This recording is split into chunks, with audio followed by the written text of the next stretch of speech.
Sorry, Bryan. We just need a little cat. Don't take this out of Bryan's interview time, okay? Our caffeine. Oh no, go for it. Yeah.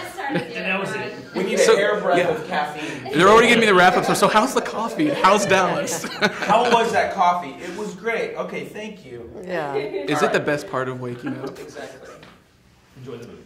I guarantee Folgers is not the best part of waking up. Okay. Yeah.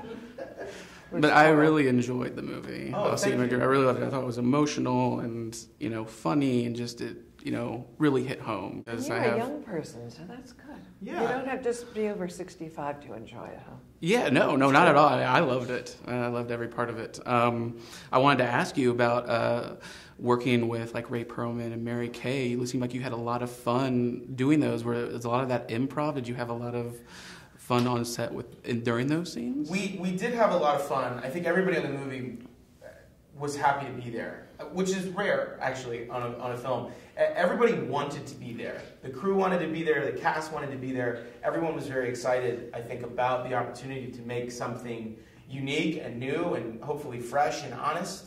And when we were working together, we didn't. If we would have had a little bit more time to shoot, we shot the film in 18 days. There's a possibility I think we could have gone with a little more improv or a little bit more fun. But we did do. Yes. Give us what was it called? It was called a fun take. A fun take. The very last take. If we had ideas that maybe we hadn't pursued in the actual takes before that, Brett gave us a chance to do at least one take that was called sort of our own. Yeah, did you use any of those? I did. Yeah. And I mean, like one of Blythe's first, I think your first line in the movie is improvised. You were actually telling a joke to the girls.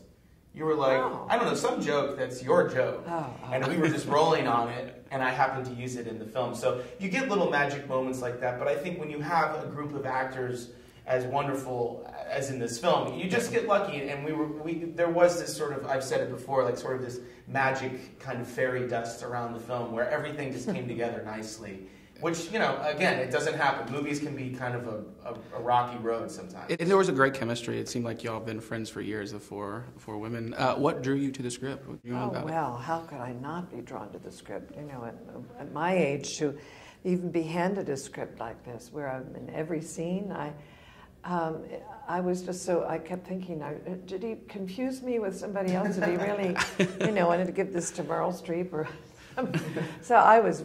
And she's younger than I am, but I was very honored to be asked to do it. It was just a joy from beginning to end. What was your favorite scene that you did? There is none. I mean, every single one was just so, I think it's at a time in my life where I felt so fortunate to be able to share my life experience in a way, because a lot of this has been things I've gone through, and I just found it to be effortless in a way, and I just expected it to be just the opposite because of the long hours and short shooting day, but it was just an unexpected gift.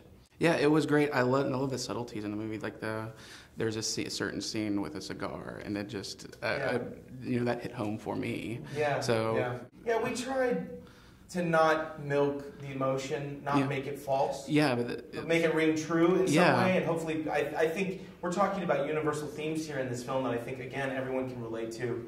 And so I think people are moved by the film because it is a human universal story. It's something that I think everyone goes through, and if they haven't gone through it yet, they certainly will go through it, or know someone who's gone through it. I mean, when I say go through it, I mean life. Loss and life. Yeah, life, they go hand in hand. So, but we've got to keep going, that's how it works. And how did you come up with the story?